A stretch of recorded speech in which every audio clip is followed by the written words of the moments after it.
Hey guys, James the Ski Exchange here in the Boot Lab again, and today I'm talking about one of my favourite things to talk about in the whole world, which is really sad perhaps to some of you, but for me it's kind of key in what we do, and that's the world of socks.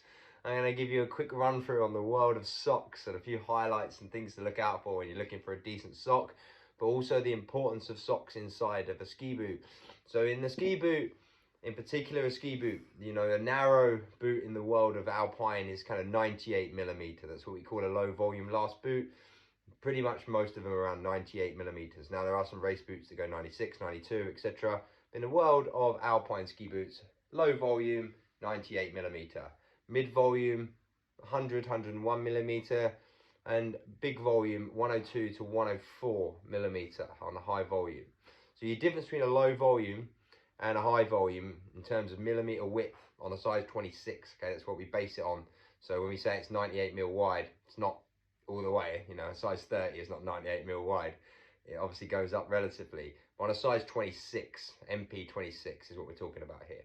So on a size 26, between a narrow boot and a wide boot, the maximum really is about 6mm. Now 6mm is not a lot, and you can add that bulk to your foot quite easily with a sock. So you can make a skinny foot more of a mid-volume foot with a sock that's way too thick.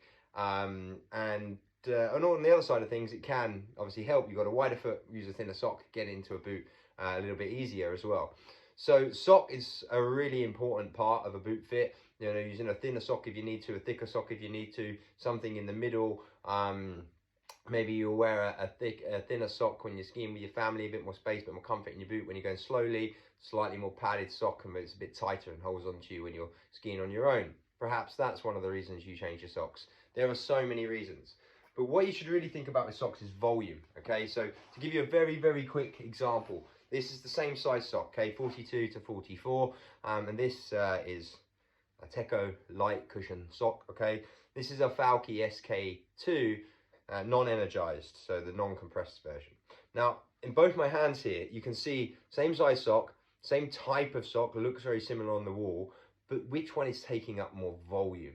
And this is what we call the pea test. Back in the day, they used to fill up ski boot shells with dried peas and then roughly see how many that was or how much that weighed, and then check and see another boot, how many peas would go into that boot. And that told us how much physical space was in the boot. And what I know is that a foot with this sock on is going to need more physical space in the boot than a foot with this sock on.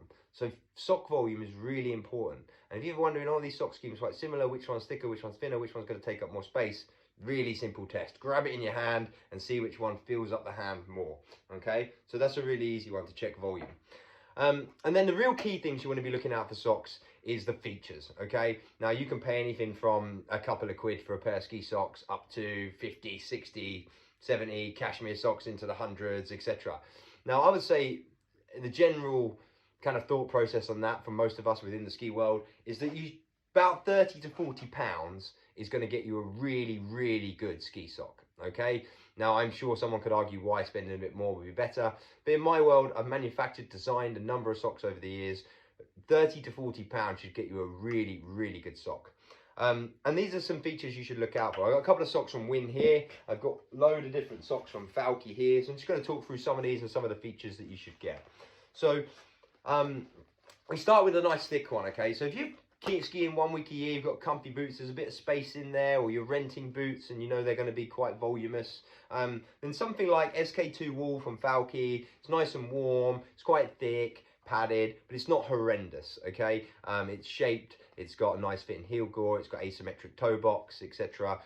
So it's a nice sock. So if you're looking for something kind of in that world, something like this is pretty good. But in your own boots, most of the time that might be a little bit too thick, okay? But it's a nice sock. Then you've got the SK4. So you're kind of going up the numbers with Falke. The higher you get up the numbers, the thinner the sock gets. The SK4, this is the energized version. So they do this as non-energized and energized. Personally, I don't like the non-energized. I find after you wash them, you've worn them a few times, they go baggy, okay? A bit like the sock I was holding. And this is the energized. It has a micro compression, keeps the sock bouncing back. We use these as fit socks here in the boot lab when people don't bring their socks. We wash them all the time, and they're much, much better than the non-energized version. So you're looking for a good fitting sock, merino based, gives you that micro compression, keeps it nice and tugged around the foot, but without being like overly compressed, and it's not really tight. That's a really good option there. And as you go up the way with Vauxy, you've then got your SK5 with the silk based sock. So again, a little bit thinner again around the foot, but nice and warm using the silk in there, cushioning on the shin still. And then if you need to, you've got your wafer thin SK7 race sock, which is more like a stocking. It's super wafer thin all the way. It's really comfy and works really well if you've got those tight fitting boots, or you're skiing on those slightly warmer days as well, and you don't need as much shock in there. You can wrap the boot a little bit tight around your foot when it's swelling up with a little bit of heat in there. So SK7 is really good. So there's kind of a volume story from Vauxy, and the general rule is if you try ski boot on with your sock and it feels a bit tight, try a slightly thinner sock and see if it feels a bit better. Now there's features that you should look out for on any technical sock, okay? Now the first thing I'm going to address is left and right, okay? So we all have left feet and we all have right feet, and a lot of socks are left and right specific. Now there are also a lot of socks that say they're left or right, but they're not left and right specific. You'll find them on some of the cheaper socks. How do I know if my sock is left and right specific?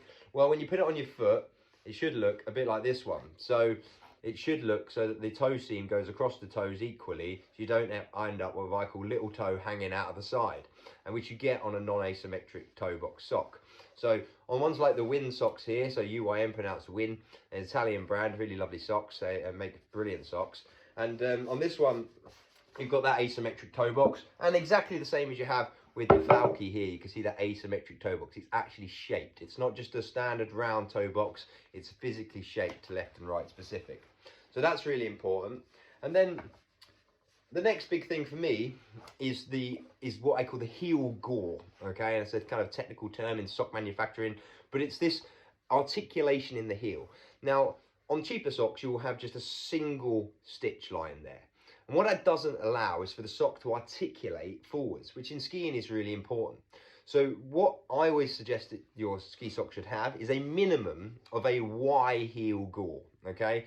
And the Y heel gore is very much what it says. It's a Y-shaped stitching in the heel here, and that helps the sock articulate. Now some socks even have a triple heel gore as well to give more articulation, but the minimum you'd want in a technical ski sock really is to make sure you have at least 2 seam lines here so that it's not going straight back into the sock. That's really important because that helps the sock articulate, stops it rucking up and bunching in here. The next thing is to make sure that there's reasonable padding if you need it on the shin. Of course, this one has some reasonable padding here. This is a merino sock from them. And other features that you have with these guys in particular is you have this nice extra grippy fabric on the heel, up the back here, on the ankle bones, anywhere that just kind of keeps the sock from moving and keeps it well gripped inside. And then you've got this little bar on here which helps spread the pressure of the clip across the top of the foot. So lots of nice features on these types of socks, and various others have the same. And then you've got ones like this where you've got the cuffless technology as well, so if you struggle with the cuffs, and this is a compression sock as well. So looking for all those features in socks is really key, making sure that you've got your asymmetric toe box, right materials. If you get cold feet, then maybe you want something with a slightly higher merino content. If you get sweaty feet, then you're going to want something that wicks that moisture away and gets rid of it, but probably has some antibacterial treatment so your feet don't smell. I actually use these 2 socks here. So this is the merino one from Win. This is the GB Nation sock from Win. This is the compression sock that the GB racers are using at the moment. I tried the French one and now I have the GB one. It's a brilliant sock, but it's largely a natural synthetic. So this has uses Natex, which is derived from castor oil as a polyamide as its base fabric, which is naturally antimicrobial. So doesn't smell, fits really well, dries really fast, etc. This uses a slightly higher merino content, but also Natex as its base as well. Win is very eco-conscious with the fabric compositions they use, and so you've got that merino content in here and all those features which keeps it a little bit warmer. So just remember, when you're looking for socks, take into account, what do your feet do? Are they sweaty? Are they dry? Are they cold? Are they hot? All of those factors. How do your boots feel? How much thickness do I need in a sock? When do I ski? Is it later in the season? Are my feet going to be warmer? Are they going to swell? Is it earlier in the season? Is it going to be colder? Are my feet going to be smaller? That kind of thing. So much to take into account when you're looking at ski socks. And there you go. A nice 10-minute video for you all about the socks. See you on the next one.